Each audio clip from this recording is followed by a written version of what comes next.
pressure down 17%. This, of course, was the big overhang for a while, and now that the stay has been extended, it's just, caught the stock off guard. Yes, absolutely, Sonia. I think, the street was going in with a lot of optimism with regards to what could happen today, because they didn't really see any reason for another delay to take place after December 2018. So the news, yes, is that, and as Ashmit had told us earlier, that the Supreme Court has pronounced a stay on the IHH open offer. They've directed the Delhi High Court, in fact, to consider a forensic auditor when it comes to the appointment for the IHH deal. And now that it's in the Delhi High Court's, it's the Delhi High Court's issue with regards to what they do with the open offer going forward. So I just want to point out that this delay has brought up a couple of questions. First, what does it mean for IHH as a whole? Fortis management has said that IHH is committed to Fortis. We've heard Dr. Raghuvanshi tell us on the channel itself that there is a commitment from IHH. Analysts, however, point out that now concerns on IHH stake could possibly come up because of the forensic audit, as well as the uncertainty over the open offer, which has continued since December 2018, and Fortis could possibly be an M&A candidate. Secondly, for shareholders, what does it mean? There is a delay in the open offer since close to 4 years for shareholders. Remember that this delay, or the Supreme Court stay, came 4 days before the 3,350-odd crore open offer deal was expected to begin. Now, SEBI too had made an urge to the, had urged the courts in 2020 to allow the open offer to go ahead, but it obviously didn't happen. And experts say that, however, the open offer needs to be put into context. The validity of the deal itself is now in question. Hence, the open offer does not take precedence in such a case. Lastly, what about the Fortis stock and the overall operations? If you just look at the performance of the Fortis stock, it was at a 52-week high just last week. It has corrected, and if you take out, if you sort of just look at the 52-week high and the open offer price, the stock has already given in returns of around 90% from that point. The Q1 FY23 numbers are very strong for the company. Elective surgical revenue was 61% of revenue for hospitals. It was an all-time high. Q1 FY23 margins were at 17%. Occupancy at 65%, expected to improve to 70%, and international patients revenue was up 126%. So it's really firing on all cylinders when it comes, possibly not for the diagnostic business, but when it comes to the hospital business for Fortis. But that could possibly be one cushion for the stock. However, to discuss the fact that the open offer, in fact, has been delayed now for close to 4 years. What does it mean for shareholders?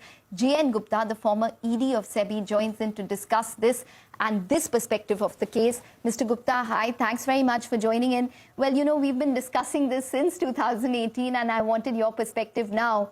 What does it mean for shareholders? Because now it's close to 4 years, and they still haven't got that promised open offer. See, to be very fair and frank, open offer at this stage is insignificant or of no value, because open offer price was supposed to be 170 rupees and already the share was trading for 300 plus. So I don't think there was any shareholder who would be waiting for selling its shares at 170 rupees to IHH and not selling in the market. It is only for now an academic interest. Now, there are a couple of aspects of the total thing. First thing is this: what happens if entire deal is cancelled? If IHH's buy of shares is cancelled?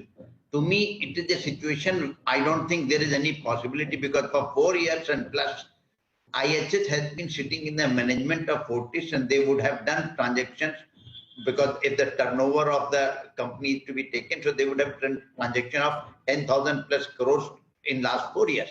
Now, you can't reverse those transactions. You can't go back in time. So the issue is very simply today, as far as the shareholders are concerned, there are two aspects. One I have already said, 170 rupees price is insignificant now because it was 300 plus, so nobody would be waiting for this. The second is a very important issue: from where the shareholders' right emanate. The shareholder rights emanate from the fact that there was a deal. If there is no deal there, then there is no right emanating to the shareholder. Now, the most important thing is this, that we must focus on this, or rather Supreme Court or the judiciary must focus that in cases like this, where a deal has got 100 legs attached and so many stakeholders are impacted, can there be delay of 4 or 5 years? Now, even after 4 years, you don't know what is going to happen because forensic auditor will be appointed, then their report will come, and then again case will drag for I don't know how many years. So in a commercial transactions where there are multiple stakeholders, there is no one-to-one crime or there is no one-to-one cheating. This is a very important thing. And if you look at the entire background, the entire thing emanated from a transaction that happened at Singapore level, where some sort of a preference share, or I don't remember now, all the transactions happened, the Singh brothers benefited from the transaction.